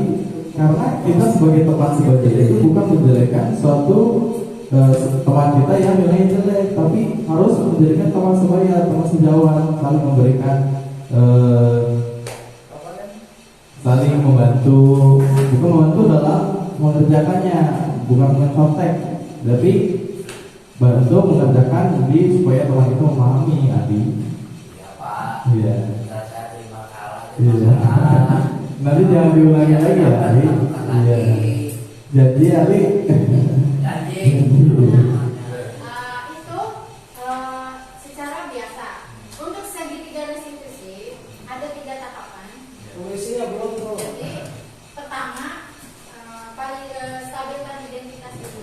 Ali kamu itu salah, tapi Ali kamu itu salah, tapi bukan hanya kamu yang pernah berbuat kesalahan, semua juga pernah. Kemudian yang kedua ditanyakan alasannya, kamu kenapa meledek Amir itu kenapa? Yang ketiga tanyakan keyakinan. Menurut kamu kalau kamu berbuat seperti itu, kamu melanggar keyakinan yang mana? Misalnya saya tidak saling menghormati. Nah, terus ditanyakan bagaimana kamu cara memperbaiki kesalahan kamu ini? Misalnya minta maaf. Silakan coba apa ini? Pertama kita segitiga restitusi itu ya. Jadi Stabilkan identitas. stabilkan. Kamu itu salah. Ali, kamu itu salah, tapi bukan kamu saja yang bisa berbuat salah. Orang lain juga sering berbuat salah. Apakah kamu tahu Pak, kamu itu salah apa tidak? Salah Pak, terima saya salah. Tidak. Tanyakan alasan. Alasan kamu menjelekan Mila. Amira itu kenapa? Ya Amira pun kemarin rumah saya, jelek-jelekan saya. Oh iya. Oh jadi itu. Jadi Makanya saya balas dendam. oh iya balas dendam ya. Seharusnya itu nggak boleh.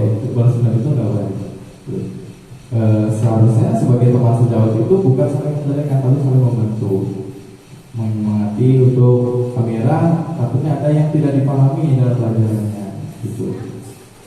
Kemudian yang ketiga keyakinan. Kamu melanggar keyakinannya. Kamu tahu nggak? Kamu melanggar keyakinan yang mana yang kita telah sepakati di kelas ini? Iya, kau itu melanggar keyakinan tidak menghormati. Kawan sendiri. Iya.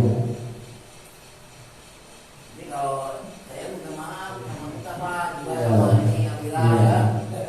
Gitu. Kedepannya Kedepannya bagaimana? Salah diperbaiki. Iya, tidak boleh begitu. Tidak akan mengulangi lagi kesalahan. Ya, gitu. Sudah. Ya. Itu. Terima kasih ya. Jadi murid bagaimana? Nanti gimana jawab? Jadi Nah itu murid. adalah contoh mempraktekkan segitiga restitusi. Jadi kedepannya ketika ada anak berbuat salah, ya, kita tidak boleh langsung menghukum. Diajak ngobrol. Berarti ini kita melatih kesabaran. Sebenarnya ingin menghukum berarti sabar. Kita dilatih menjadi guru yang lebih bijaksana. Ini segitiga restitusi itu yang bagusnya seperti itu. Ya, sebagai manajer. Jadi bukan hanya di perusahaan manajer, kita juga manajer ya, manajer di sekolah kita. Nah, kemudian refleksi bagaimana perasaan Bapak Ibu setelah mengikuti kegiatan ini, bagaimana perasaannya? Silakan. Ya, saya.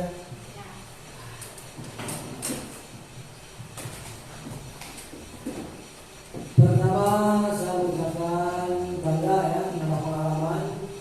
Walaupun jika aturan tentu itu ini aturan yang bersifat nasional dan mungkin prosesnya orang-orang yang berpengalaman di kota-kota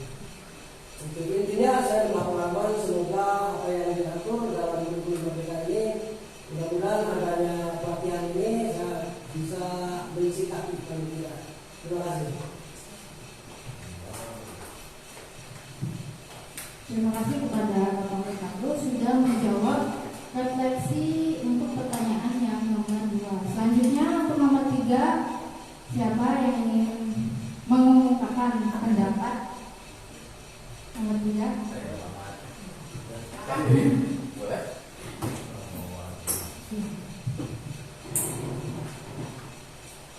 Adapun Assalamualaikum ya, Assalamualaikum warahmatullahi wabarakatuh. Adapun pembelajaran dari kegiatan ini banyak dari kita para guru-guru, bapak ibu guru yang belum memahami dari kurikulum Merdeka ini. Adapun pembelajaran dari kegiatan ini untuk memahami apa itu dari kesimpulan dari kurikulum Merdeka ini, karena sebagaimana kita tahu banyak guru kita yang sudah senior yang kurang memahami apa itu kurikulum Merdeka ini. Jadi dengan adanya kegiatan ini, guru-guru lebih tahu meskipun sedikitnya itu apa itu kurikulum Merdeka ini. Jadi bagaimana implementasi kurikulum Merdeka kepada guru-guru, kepada sekolah dan kepada siswa. Itu saja yang bisa saya sampaikan. Assalamualaikum warahmatullahi wabarakatuh. Oke, terima kasih Pak Fadli. Selanjutnya yang terakhir, apa penerapan ke depan yang akan dilakukan Bapak atau Ibu setelah kegiatan ini? Jadi ke depannya mau bagaimana? Silakan. Ya, kalau tadi yang pertama tuh apa pembelajaran daripada kegiatan ini, besar sekali manfaatnya. Baik yang guru yang sudah pengalaman maupun yang belum pengalaman, tetap besar sekali manfaatnya. Yaitu untuk kegiatan siswa yang empat itu penerapannya kalau sekaligus sulit ya, kalau sekaligus, tapi perlahan, tapi semua ada kerjasamanya. Baik guru yang lain termasuk siswa pun harus ada kerjasama, sehingga akan meningkatnya kualitas pembelajaran, terutama dengan adanya kegiatan macam ini. Insya Allah penerapannya kalau sekaligus nggak bisa, tapi sedikit-sedikit lah kita laksanakan atau kita lakukan, baik guru maupun siswa. Bejat. Ada lagi? Tambahan Ya, Pak. untuk apa beberapa dari ke depan yang akan dilakukan Bapak atau Ibu setelah kegiatan ini, ya mensikapi apa yang dijelaskan tadi, materinya adalah kita juga sama-sama belajar dengan apa metode kita ini, kurikulum kita ini guru-guru itu harus bersabar dirinya itu. Sebab siswa semakin ke depan lebih banyak yang nakal, banyak sementara hukuman itu bisa dikatakan menjadi pelanggaran, bisa dikatakan tidak boleh ada hukuman. Makanya kita sebagai guru harus sabar. Terima kasih. Baik, memang benar yang kata kamu. Sekarang itu kita harus lebih sabar. Zaman dulu kalau anak salah, sinkret atau tepat, orang tuanya mengerti ya, orang tuanya mengerti. Ketika anaknya mengadu, wah saya dipukul sama Pak guru ini. Kalau dulu mah kan orang tuanya mengerti, ya berarti kamu yang salah. Tapi zaman sekarang, ketika gurunya ada yang memukul atau apa, orang tuanya langsung lapor polisi. Yang kurikulum Merdeka paling tidak sudah dibahas ya. Ya. Jarang sekali sekolah-sekolah yang paham tentang kurikulum Merdeka. Kemarin ada kasus gara-gara guru menyuruh anak itu sholat jadi masalah. Ya. Nah, makanya kita jangan terlalu terpaku ya, selama itu masih wajar. Cuma di itu ya wajar lah. Ya. Pokoknya masih dalam batasan. Iya, kolaborasi aja. Artinya kita juga tidak boleh melanggar lah itu kolaborasi aja sih. Intinya yang lebih baik itu bagaimana caranya kita masih dalam batasan dan anak bisa disiplin. Ya mungkin yang dilaporkan mungkin mereka itu ada alasannya, mungkin gurunya keterlaluan. Mungkin kalau kita mah masih inilah Pak ya, masih wajar. Oke, Bapak Ibu, ini cukup sampai di sini materinya.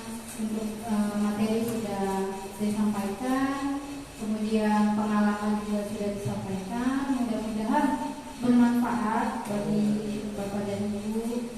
Mudah-mudahan juga kita bisa menerapkan budaya positif di SMP dalam Dan kita juga harus berkolaborasi, Pak.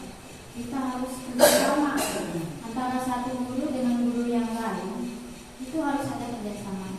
Kita sama-sama membuat SMP Alami ini menerapkan budaya positif, kemudian juga menjadi sekolah yang tidak dipandang sebelah mata, ya Pak.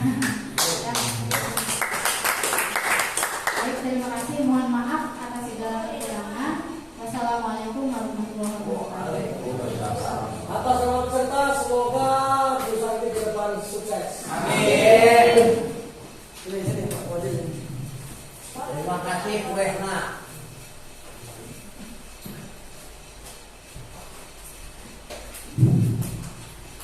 Sebagai close,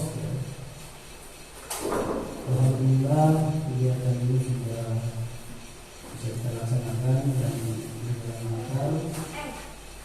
Sebelumnya kita beri hapus dulu kepada Ibu Saifah, berikan tepuk tangan kepada Ibu Saifah. Dan apa yang tadi sudah disampaikan, semoga bisa dikolaborasikan antara guru yang satu dengan guru yang lain, supaya nanti SMP dalam ini menjadi SMP yang bagus. Jangan sampai guru ini mengguyani pada dia orang guru, jadi seolah-olah satu sila satu isu, sahamani seorang kadang-kadang seperti itu. Jadi mulai saat ini dengan kegiatan ini mari kita satu guru dan guru yang lain itu berkolaborasi. Insya Allah kalau SMP ini maju, kita semua juga akan maju. Alhamdulillah materi ini sudah bagus, hanya kurang sempurna, kurang lengkap karena guru-gurunya tidak ada semua. Dua orang ya. Kalau guru-guru yang ada ini, insya Allah budaya positifnya sudah ada. Budaya positif tidak ada. Itu kepentingan saya itu semua guru hadir sehingga terdampak materi budaya positif. Itu yang hadir ini untuk positif, tidak ada dampaknya tidak ada. Makanya insya Allah nanti akan diadakan diseminasi budaya positif lagi, insya Allah pada lain kesempatan. Nanti tolong Ibu Ayu juga ya, juga berkenan di kalian. Insya Allah nanti pada kesempatan sekalian kami honor atau yang lain nanti akan ketemu lagi seperti ini. Jadi untuk dimatangkan ini pembukaan ya, dan ditambah dengan materi yang lainnya.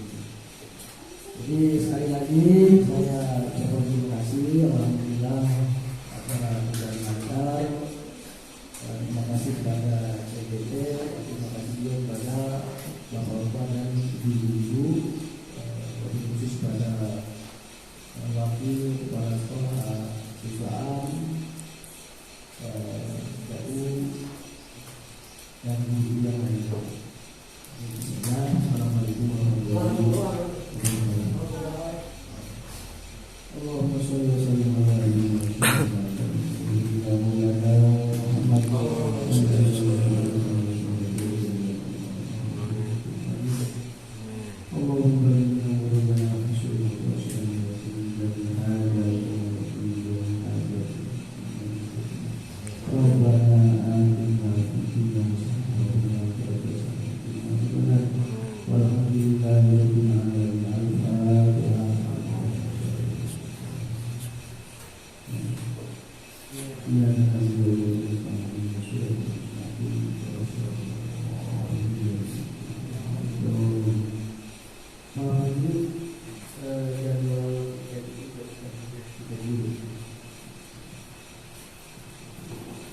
Terima kasih kepada Ibu Santi atas materinya, dan terima kasih juga kepada Bapak Kepala Sekolah atas bacaan doa atau penutupnya.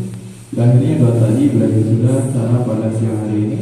Saya Prof. MC mohon undur diri. Wassalamualaikum warahmatullahi wabarakatuh.